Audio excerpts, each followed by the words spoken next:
Louvado seja nosso Senhor Jesus Cristo, para sempre seja louvado. Nesse vídeo, eu acolho você para meditarmos sobre a liturgia da palavra do oitavo domingo do tempo comum.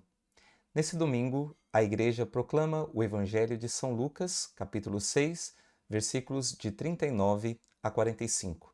Trata-se de uma continuidade do Sermão da Planície, que começamos a ouvir 2 domingos atrás. Nesse sermão, Jesus apresenta a lei da nova aliança. Jesus apresenta aquilo que os seus discípulos devem, a partir do seguimento dele, viver a partir de então. É uma lei que não é simplesmente exterior ao homem, mas é uma lei que brota de dentro do seu coração. Aquilo que Jesus proclama como novidade evangélica encontra eco nas aspirações mais profundas do coração humano. De fato, desde o Antigo Testamento, Deus havia profetizado que implantaria a sua lei no coração do ser humano. No profeta Jeremias, nós temos uma bela passagem que nos fala desses tempos messiânicos em que Deus concluiria com a casa de Israel, com o novo Israel, uma aliança diferente daquela que tinha feito com Moisés. Por isso nós podemos ler em Jeremias, capítulo 31, versículos de 31 a 34.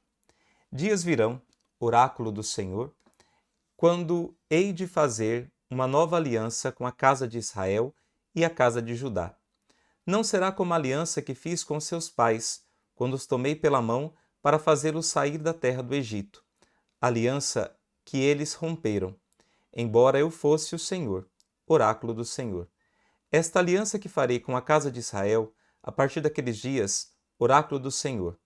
Colocarei a minha lei nas suas entranhas e a gravarei em seu coração. Eu serei seu Deus e eles o meu povo. Ninguém mais precisará ensinar seu irmão dizendo-lhe: Conhece o Senhor. Do menor ao maior, todos me conhecerão. Oráculo do Senhor. Pois perdoarei suas iniquidades e de seu pecado não mais me lembrarei. Olha só, então Deus promete gravar a sua lei no coração do ser humano.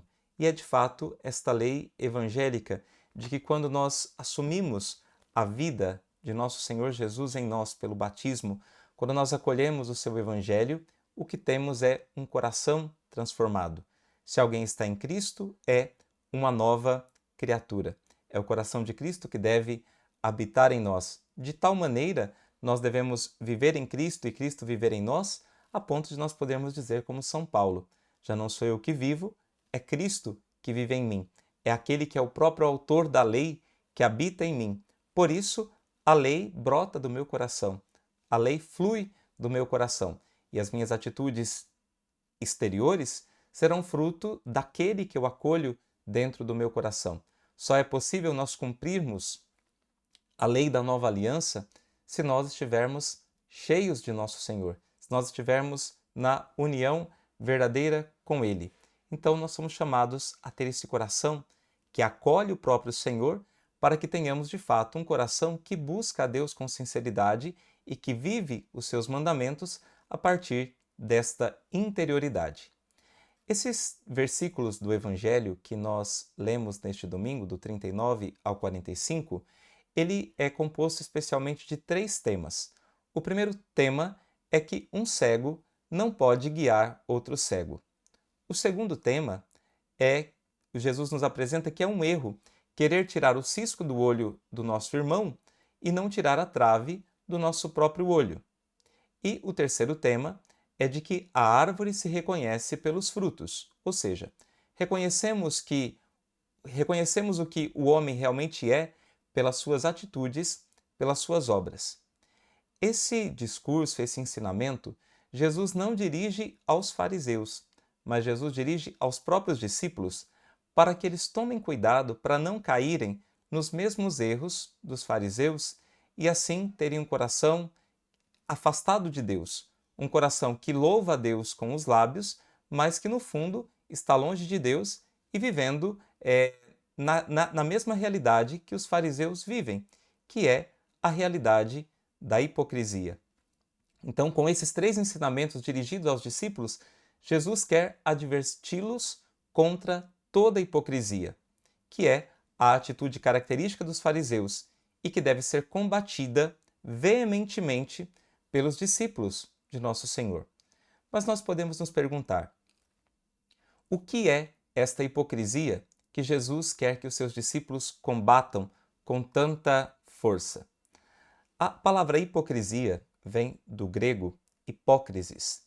Hipócrisis denomina a máscara que os atores no teatro grego usavam para representar um personagem. No fundo, então, a hipocrisia é usar uma máscara, é representar um papel, é não ser de fato aquilo que nós somos chamados a Deus. O padre Raniero Cantalamessa define da seguinte forma a hipocrisia: é uma tentativa de ludibriar Deus. E olha que estutice, né? Tentar ludibriar Deus. É uma tentativa de ludibriar Deus. É a falsidade do coração, a ilusão de contentar Deus pelas aparências, quase se iludindo de que ele possa se enganar e tomar por coisa boa o que não é. É uma verdadeira tolice tentar enganar Deus. Daí está a gravidade da hipocrisia. Por quê? Deus é aquele que sonda os nossos corações. Nós conhecemos muito bem o Salmo 138, 139, que nos diz, né? Senhor, tu me sondas e conheces, sabes tudo de mim, penetra os meus pensamentos. A palavra ainda não me chegou à boca, e vós, Senhor, já a conheceis inteira. Se eu tento subir ao mais alto monte para lá me esconder de ti, quando eu chegar lá, tu já estarás lá. Se eu desço ao mais profundo do abismo para me esconder de ti, lá também vai me alcançar a tua destra. Quer dizer, nós não fugimos desse olhar de Deus que nos sonda, que nos penetra, que nos conhece até o íntimo, porque, como o salmo mesmo, esse mesmo salmo diz, foi Ele que nos formou nas entranhas de nossa mãe. Foi Ele que nos formou foi Ele que formou cada parte de nós. Por isso Deus nos conhece por inteiro, conhece a nossa interioridade. E também devemos nos lembrar daquilo que Deus diz também num dos livros do Antigo Testamento, aqui não lembro se, acho que de Samuel, quando se diz: o homem vê a aparência, mas Deus vê o coração. Deus enxerga o mais profundo do coração humano. O próprio Evangelho de São João dizia que Jesus não precisava que ninguém dissesse nada a respeito do ser humano, porque ele conhecia o ser humano na sua interioridade. Então, a hipocrisia é esta tentativa de enganar a Deus. Só que é uma tentativa frustrada, é uma tentativa louca, né? O padre Cantalamessa, então, diz assim também: entre os homens, é uma atitude que nós chamamos de astúcia, esperteza ou duplicidade. O hipócrita é, no fundo, um falsário, alguém que tenta pagar a Deus com a moeda falsa, alguém que o honra com os lábios, enquanto seu coração está longe de Deus, conforme Jesus nos ensinou no próprio Evangelho. A hipocrisia é uma espécie de ateísmo, só que não é um ateísmo conceitual, de negar a existência de Deus, mas é um ateísmo prático. É a forma de viver como se Deus de fato não existisse. É não crer no Deus vivo. É não crer no Deus vivo que nos olha e o Deus que age na nossa vida. Então, é crer em um Deus imaginário e tentar enganar o próprio Deus. Então, é uma espécie de ateísmo na prática. Um dos frutos do ateísmo é a crítica severa aos outros. E aí nós podemos ver toda a crítica e todos os embates que Jesus tem com os fariseus ao longo de todo o Evangelho. Então, toda hipocrisia, ela leva justamente a isso, a crítica severa dos outros. A hipocrisia, ela nos leva a não olhar para nós mesmos e olhar para os outros, olhar para fora, olhar para a exterioridade, e ela se traduz numa espécie de falatório. Nesse sentido, existe um exercício da tradição cristã que é muito importante nós aprendermos ele, não é muito falado, e que nos ajuda no combate de toda a hipocrisia, que é o exercício de acusarmos-nos a nós mesmos diante de Deus e diante da nossa própria consciência. O Papa Francisco, quando ele era arcebispo de Buenos Aires, ele fez uma conferência numa das assembleias dos bispos, ou numa assembleia da sua diocese, e que ele falou sobre esta realidade da acusação de si mesmo, tomando alguns textos de São Doroteu de Gaza. E depois foi publicada aqui no Brasil, já há alguns anos, esse livretozinho chamado Sobre a Acusação de Si Mesmo, o Caminho da Humildade, em que o Papa nos fala, então, desse exercício que é muito importante para nós evitarmos todo falatório, toda palavra desnecessária com relação aos nossos irmãos, a todo espírito de acusação, de enxergarmos aquilo que o cisco queremos tirar o cisco do olho do outro, enquanto temos uma trave no nosso próprio olho, de querer, sendo cegos, guiar um outro cego. Então, olha só, este exercício é um exercício fundamental e que não perde a sua validade e que hoje, de fato, precisa ser resgatado. O Papa, então, ele nos diz, né, já que a hipocrisia leva a essa espécie de acusação dos outros, a essa espécie de essa crítica severa aos outros, essa espécie de falatório, então o Papa diz: o falatório nos leva a nos concentrarmos nas faltas e defeitos dos outros. Dessa maneira, acreditamos nos sentir melhores. A oração do publicano no templo ilustra esta realidade. E Jesus já nos havia advertido sobre o cisco no olho do outro, ignorando a trave em nosso próprio. O fariseu, então, que vai rezar no templo e que diz, né? Obrigado, Senhor, porque eu não sou como esse aí, o publicano, eu faço isso, eu faço aquilo outro, e não enxerga, né? Essa tentativa de justificar a si mesmo. Santo Agostinho diz, que o Papa então cita no seu livro, cita Santo Agostinho, que diz que um homem desse tipo é um homem sem remédio. Assim como na homilia passada nós citamos São José Maria Escrivá, que dizia que aquele homem que anda pelo mundo com uma listinha das ofensas que recebeu e fica apresentando essa lista para todos, esse é um homem impossível de conviver. Também Santo Agostinho diz que o homem que acusa os outros e vive num falatório dos outros é um homem sem remédio. Santo Agostinho diz assim: os homens sem remédio, são aqueles que deixam de cuidar de seus próprios pecados para reparar nos dos outros. Não buscam o que se há de corrigir, e sim o que podem criticar. E a não poder excusar a si mesmos, estão sempre dispostos e ao não poder excusar a si mesmos, estão sempre dispostos a acusar os outros. Vou repetir então essa frase de Santo Agostinho, que nos fala desses homens sem remédio que estão sempre procurando acusar os outros e não olhar para si mesmos. Os homens sem remédio são aqueles que deixam de cuidar de seus próprios pecados para reparar nos dos outros. Não buscam o que se há de corrigir, e sim o que podem criticar. E ao não poder excusar a si mesmos, estão sempre dispostos a criticar os outros. Contra esse mau espírito da crítica aos outros, infundada e para poder esconder os próprios defeitos, a tradição cristã propõe a prática da acusação de si mesmo. E aqui, no seu livro, então, o Papa nos diz o seguinte: acusar a si mesmo implica valentia pouco comum para abrir a porta a coisas desconhecidas e deixar que os outros vejam além de minha aparência. É renunciar à maquiagem para que se manifeste a verdade.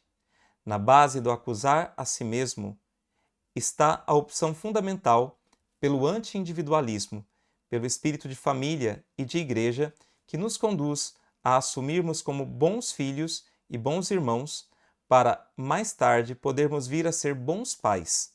Acusar a si mesmo implica uma postura basicamente comunitária. Depois, o Papa, ainda, na página 17 desse livrinho aqui, ele diz assim: acusar a si mesmo é sempre um ato de humilhação que conduz à humildade. Como dizia Santa Bernadette Soubirous, é preciso um caminhão de humilhação para fazer um grama de humildade, né? Então nós precisamos aprender esta arte, esse exercício espiritual de acusar-nos a nós mesmos para crescer em humildade. Acusar a si mesmo é sempre um ato de humilhação que conduz à humildade. E quando se opta pelo caminho da humilhação, opta-se necessariamente pela luta e pela vitória.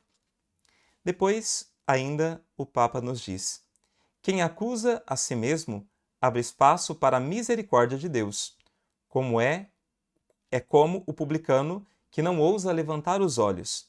Quem sabe acusar a si mesmo é um homem que sempre se aproximará bem dos outros, como o bom samaritano, e nessa aproximação o próprio Cristo realizará o acesso ao irmão.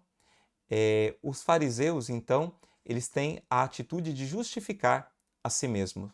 E esta atitude de acusar-nos a nós mesmos, ela é uma atitude de abaixamento, como nós vimos, que conduz à humildade. E isso imita o abaixamento do próprio Cristo, que sendo Deus, se faz homem. E não só se faz homem, como se faz escravo de todos, aquele que serve a todos e que se coloca aos pés dos seus discípulos para lavar os pés dos seus discípulos.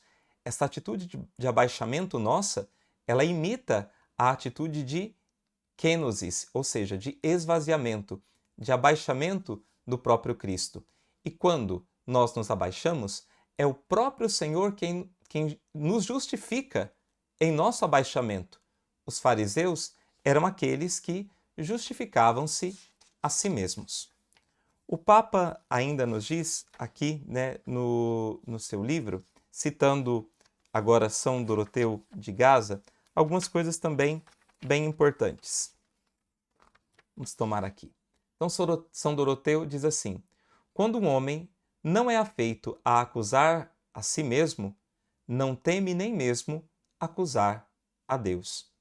Depois, São Doroteu de Gaza ainda diz: agora vocês veem claramente a que estado chegamos, a que inúmeros males nos levou a mania de nos justificarmos, negar a falta. A confiança em si mesmo e o apegar-se à própria vontade são frutos do orgulho, inimigo de Deus. No entanto, os modos da humildade são acusar a si mesmo, desconfiar do juízo próprio e odiar a própria vontade, que permitem restabelecer o estado de natureza pela purificação dos santos mandamentos de Cristo. Depois, São Doroteu ainda continua nos ensinando. Em verdade, nada mais precioso que a humildade, nada mais importante que ela. Se algo de ruim ocorre ao humilde, imediatamente volta sobre si, igualmente julga o que merece, e não se permite reprovar ninguém nem jogar a culpa no outro. Simplesmente suporta sem perturbação, sem aflição e com toda a quietude. Por isso, a humildade não se irrita nem irrita ninguém. Bem disse o santo, antes de mais nada, precisamos de humildade. E por fim, São Doroteu de Gaza nos ensina: é impossível que alguém se encolerize contra o próximo se de antemão não se armou contra ele em seu coração e se não o desprezou, julgando-se superior a ele. No fundo, a hipocrisia leva a olhar o outro, os defeitos do outro, e a se considerar nesse estado de vanglória, considerar-se superior ao outro. Jesus, então, nos aponta o caminho da humildade, esse caminho do abaixamento, o caminho da acusação de si mesmo, para não deixar que a humildade domine sobre o nosso coração. Que Deus nos ajude e que o caminho do Evangelho nos torne pessoas livres. Conhecereis a verdade e a verdade vos libertará. A verdade do Evangelho, ela exige de nós, ela nos tira de nós mesmos, mas para nos devolver a nós mesmos muito melhores. Deus te abençoe.